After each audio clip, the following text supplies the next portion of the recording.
दोस्तों मैं राज बोल रहा हूँ। आज मैं आपको UB421 के बारे में बताने वाला हूँ। ये एक मोनोक्लोनल एंटीबॉडी थेरेपी है जो चाइना में डेवलप किया जा रहा है, जो अभी फ़ेज़ 3 में है और फ़ेज़ 2 में भी है। ये मैं अच्छी तरह से आपको एक्सप्लेन करूँगा कि क्यों फ़ेज़ 3 और 2 साथ में चल रही है।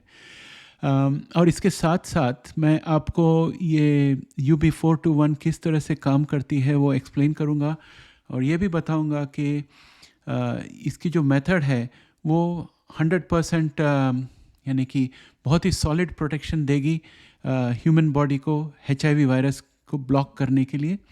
लेकिन साथ ही साथ इसमें थोड़े रिस्क्स भी हैं, वो रिस्क भी मैं समझाऊंगा। लेकिन उनके क्लिनिकल ट्रायल में ये रिस्क निकल नहीं आया, बिल्कुल कहीं भी जिक्र नहीं है। तो शायद उन्होंने कुछ किया होगा जिसकी वजह से वो रिस्क को अवॉइड कर सके। आगे चलकर जब उनका क्लिनिकल ट्रायल डेटा सब अच्छी तरह से पब्लिश होगा तो हमें उसके बारे में पता चलेगी। और साथ ही साथ जो सवाल आप हमेशा पूछते हो हर एक थेरेपी के बारे में, उसका भी आंसर मैंने डाल दिया है। तो चलो हम शुरू करते हैं इस वीडियो को यहीं पर।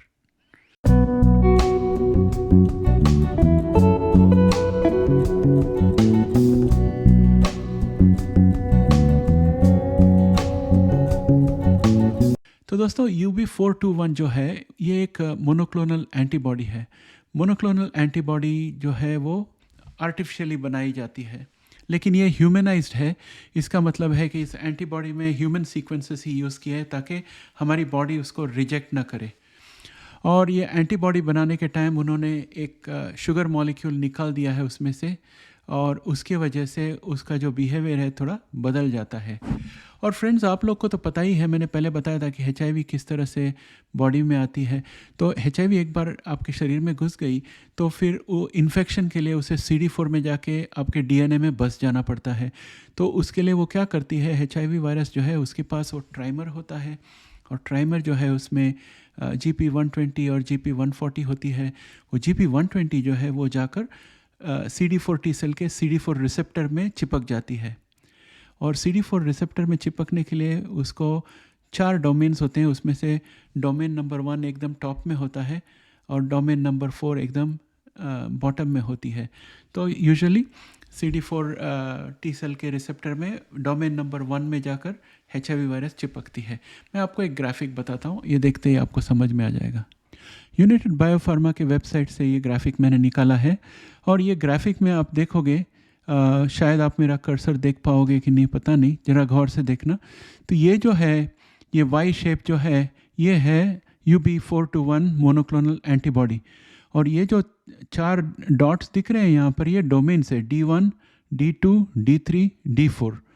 और ये जो है ये CD4 रिसेप्टर है, और इसके साथ CCR5 को रिसेप्टर है, और दूसरे जगह पर CXCR4 रिसेप्टर होगा।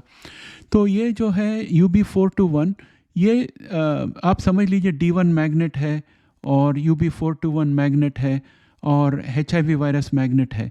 तो ये UB421 जो है बहुत ही पावरफुल मैग्नेट है, HIV वायरस से भी ज़्यादा पावरफुल है। वो डायरेक्टली आके D1 में चिपक जाता है और HIV को धकेल देता है। तो जो UB421 अगर D1 में बैठ गया तो HIV को CD4 टी सेल में जाने को चांस ही नहीं मिलेगा, CD4 रिसेप्टर ही नहीं मिलेगा, तो बाकी का कोई काम नहीं कर सकता। उस तरह से HIV को ब्लॉक कर देती है ये UB421 एंटीबॉडी।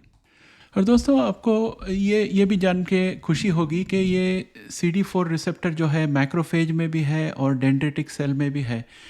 तो UB421 जाके सभी जगह पर जहाँ जहाँ CD4 रिसेप्टर होगी उसको ब्लॉक कर देगी। CD4 रिसेप्टर जो है आप समझ लीजिए HIV का लैंडिंग पैड है। अगर लैंडिंग पैड ही नहीं है तो वो लैंड नहीं हो सकता। लैंड नहीं होगा तो फिर वो RNA नहीं डाल सकता CD4 टी सेल के अंदर, और अगर उसने CD4 टी सेल के अंदर RNA नहीं डाला तो इन्फेक्शन ही नहीं होगा। तो इस तरह से जो है पूरी तरह से ब्लैंकेट प्रोटेक्शन दे देती है शरीर को। जब तक UB421 शरीर के अंदर रहती है तब तक HIV CD4 टी सेल के अंदर घुस नहीं सकता, मैक्रोफेज के अंदर घुस नहीं सकता, डेंड्रिटिक सेल के अंदर घुस नहीं सकता। तो आप पूछोगे कि राज इसमें अभी प्रॉब्लम क्या है, तुमने बोला था प्रॉब्लम है, तो क्या प्रॉब्लम है? तो मैं आपको याद दिलाऊंगा, अगर आपको ये ठीक से समझ में नहीं आया तो हमारा जो ह्यूमन इम्यून सिस्टम का सीरीज़ जो बनाया वो दोबारा एक बार देख लीजिए। उसमें मैंने बहुत अच्छी तरह से लंबे तौर से समझाया था, यहाँ पर एकदम सारांश में समझाऊंगा कि हमारे शरीर में अगर कोई कीटाणु आता है तो मैक्रोफेज जो है उस कीटाणु को दबोच लेती है और उसमें से एंटीजन निकाल के अपने सरफेस में प्रेजेंट करती है। और दूसरी ओर बी सेल जो है वो अगर कोई कीटाणु को देखे तो उसको मार के उसका एंटीजन अपने पास रख लेती है। और CD4+ टी सेल जो होता है वो उसको नाइव कहा जाता है, यानी कि नादान कहा जाता है। CD4+ टी सेल जो है वो घूमता ही रहता है और अगर उसने कोई मैक्रोफेज को देखा जिसके पास एंटीजन है तो उसके पास से एंटीजन ले लेता है और ये समझ लेता है कि ये एंटीजन जो है कीटाणु के पास से आई है, और वो उस एंटीजन को लेकर बी सेल को ढूंढता है जिसके पास सेम एंटीजन होगी। जब उसे वो बी सेल मिलती है तो वो बी सेल के साथ संपर्क करता है और उसे कहता है कि देखो मेरे पास ये एंटीजन है, तुम्हारे पास भी है, और तुमने ये जो एंटीजन तुम्हारे पास रखा है उसके लिए तुम्हें एंटीबॉडी बनाना चाहिए, क्योंकि ये एक बाहर से आए हुए एक कीटाणु की एंटीजन है। तो तुरंत वो बी सेल जो है, जो नादान है, वो अभी मैच्योर हो जाती है और वो 2 टाइप के बी सेल्स कॉपीज़ बनाती है खुद की। एक टाइप जो है वो सिर्फ एंटीबॉडी बनाएगा और दूसरा टाइप जो है वो इस एंटीजन को मेमोरी में रखते रहेगा आगे चलकर इस कीटाणु के साथ लड़ने के लिए। तो इस तरह से जो सिस्टम होती है इसमें सभी जगह CD4 रिसेप्टर की ज़रूरत है। अगर CD4 टी सेल का CD4 रिसेप्टर UB421 ने ब्लॉक कर दिया तो उसे मैक्रोफेज के पास से किस तरह से एंटीजन मिल सकता है? नहीं मिल सकता है। तो ज़रूरी है कि वो एंटीजन जो है वो UB421 से ज़्यादा पावरफुल हो ताकि वो UB421 को धकेल के जाके खुद वहाँ पर बैठ सके।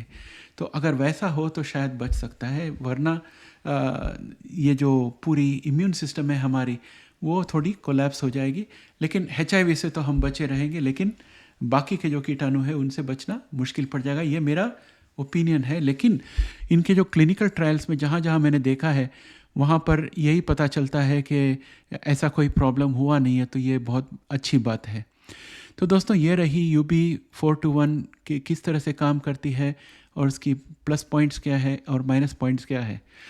और UB421 को अभी फंक्शनल क्योर की तरह प्रेजेंट किया है ART के साथ, और ये जो है लंबे अरसे तक शरीर में रहती है। तो यानी कि एक बार इंजेक्शन दिया तो शायद 1 हफ्ता, 10 दिन या 15 दिन या महीने भर के बाद दूसरा इंजेक्शन की ज़रूरत पड़ेगी, ऐसे मुझे लग रहा है based on what I have read. जो कुछ मैंने पढ़ा है उसके हिसाब से ऐसे लगता है। और अभी बात आती है इसके क्लिनिकल ट्रायल की, तो मैं आपको एक चार्ट बताता हूँ। ये चार्ट है यूनाइटेड बायोफार्मा के वेबसाइट में, और इस पर आप देखोगे कि UB421 के लिए 1, 2, 3 कॉलम दिया हुआ है। पहला वाला है HIV विथ कंबाइंड ART। तो ये जो है ताइवान, थाईलैंड और चाइना में फ़ेज़ 3 में चल रहा है, और इसका फ़ेज़ 2 जो है HIV multi drug resistant variety का, वो US में शुरू होना बाकी है, लेकिन होने वाला है NIH के साथ कोलैबोरेशन में। कब होने वाला है इसका डेट नहीं दिया है। और ताइवान, थाईलैंड और चाइना में वही जो ट्रायल है मल्टी ड्रग रेसिस्टेंट HIV का, वो ऑलरेडी स्टार्ट हो गया है फ़ेज़ 3, तो जस्ट अबाउट स्टार्ट हो रहा है वहाँ पर। और HIV फंक्शनल क्योर जो है वो ताइवान में फ़ेज़ 2 में है और चाइना में फ़ेज़ 2 अभी शुरू कर रहा है। तो ये है इसका स्टेटस। ये कंफ्यूजिंग इसलिए है क्योंकि इसकी जो इनिशियल स्टडीज़ सब जो है वो चाइना में और ताइवान में हुआ है, और अभी अभी ये US में जा रहा है। तो US जो है फ़ेज़ 2 ले रही है और फ़ेज़ 1 उसने एक्सेप्ट कर लिया है, जो चाइना से आया है उसको एक्सेप्ट कर लिया है, अभी फ़ेज़ 2 में जा रही है। अगर इंडिया में हम लोग हमारी जो गवर्नमेंट है वो अगर मेरी सलाह मान ले और FDA की तरह सेम प्रोसेस इंडिया में बना दे क्लिनिकल ट्रायल के लिए, तो यकीनन ऐसा ही सिचुएशन इंडिया में भी हो सकता है। इंडिया के यूनिवर्सिटी से नए ड्रग्स आ सकते हैं, नए थेरेपीज आ सकते हैं, जो इंडिया में फ़ेज़ 1 और प्री क्लिनिकल ट्रायल करके फिर फ़ेज़ 2 के लिए US में जाए, तो ये भी संभव है। तो दोस्तों ये है स्टोरी UB421 के बारे में। और मुझे उम्मीद है आपको समझ में आया होगा कि ये किस तरह से काम करती है और कैसे सुरक्षा प्रदान करती है। इसका कोई एडवर्स इफ़ेक्ट पाया नहीं गया है अभी तक, जिसे मैंने एक्सप्लेन किया था वैसा वाला एडवर्स इफ़ेक्ट नहीं हुआ है। इन थियरी हो सकता है लेकिन प्रैक्टिकल में नहीं हुआ है। लेकिन हमें देखना है कि ये और भी डिटेल जब रिलीज़ करेंगे तो पता चलेगा कि किस तरह से इन्होंने इस नेगेटिव को अवॉइड किया है। और अभी चलते हैं हमारे फ्रीक्वेंटली आस्क्ड क्वेश्चंस के बारे में। पहला क्वेश्चन यही आएगा कि ये कब आ रहा है। तो ये तो अभी ट्रायल चल रहा है, कब आ रहा है पता नहीं, अप्रूव भी नहीं हुआ है। दूसरी बात, आप पूछोगे कि फ़ेज़ 2 यूएस में कब शुरू होने वाला है, उसका डेट नहीं दिया है। और फ़ेज़ 3 ताइवान में कब शुरू होने वाला है, इसका भी डेट नहीं दिया है। सॉरी, थाईलैंड में कब शुरू होने वाला है, इसका डेट नहीं दिया है। लेकिन फ़ेज़ 3 ऑलरेडी चाइना, ताइवान और थाईलैंड में शुरू हो चुकी है कंबाइंड ART के साथ। ड्रग रेसिस्टेंट HIV का उन्होंने अभी तक ताइवान में शुरू नहीं किया फ़ेज़ 3। सो ये है संक्षेप में स्टोरी। और दोस्तों, ये मेरा फाइनल अपील है कि अगर ईयर के एंड तक मुझे 100 मेंबर्स या पेट्रियंस न मिले तो मैं ये हिंदी चैनल में HIV का जो प्रोग्रामिंग है ये जारी नहीं रख पाऊँगा। यहाँ पर डायबिटीज़, हार्ट डिज़ीज़ और जो भी जेनेटिक थेरेपी मैं इंग्लिश में कवर करता हूँ वो मैं हिंदी में प्रेजेंट करूँगा, ताकि इंडियन व्यूअर्स को फ़ायदा हो। वो इसलिए क्योंकि मैंने वहाँ पर ऑलरेडी स्टडी कर चुका हूँ और वहाँ पर मैं ऑलरेडी इन्वेस्टमेंट के तौर पे इसको स्टडी करके मैं प्रेजेंट कर रहा हूँ, तो उसे हिंदी में अनुवाद करके मैं यहाँ प्रस्तुत कर सकता हूँ। लेकिन HIV का प्रोग्रामिंग जारी रखना बहुत मुश्किल पड़ेगा हिंदी में, क्योंकि एक्स्ट्रा एफर्ट्स होती है। और इंग्लिश का भी शायद मैं बंद कर दूंगा HIV कवरेज, क्योंकि इसमें बहुत ही ज़्यादा काम लग रहा है। और मैं रिटायर्ड था, मुझे अभी लगभग 7-8 घंटे दिन में काम करना पड़ता है ये सब बनाने के लिए। तो दोस्तों, आप अच्छी तरह से सोच लीजिए, अगर आपको सिर्फ फुकट में ये देखते रहना है तो साल के अंत के बाद जारी नहीं रहेगा। आपके सपोर्ट के बिना ये नहीं चल सकता, क्योंकि यहाँ पर कनाडा में मिनिमम वेज भी बहुत काफ़ी हाई है।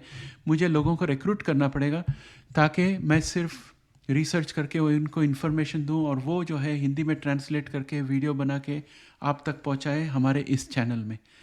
तो उसके लिए मुझे उनको पेमेंट वगैरह करनी पड़ेगी और मैं मेरे रिटायरमेंट फ़ंड में से पैसे नहीं निकालना चाहता हूँ।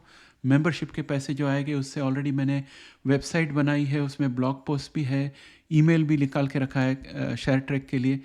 लेकिन हमारे पास अभी सिर्फ 15 मेंबर्स हैं और इंग्लिश में 3 पेट्रियन है।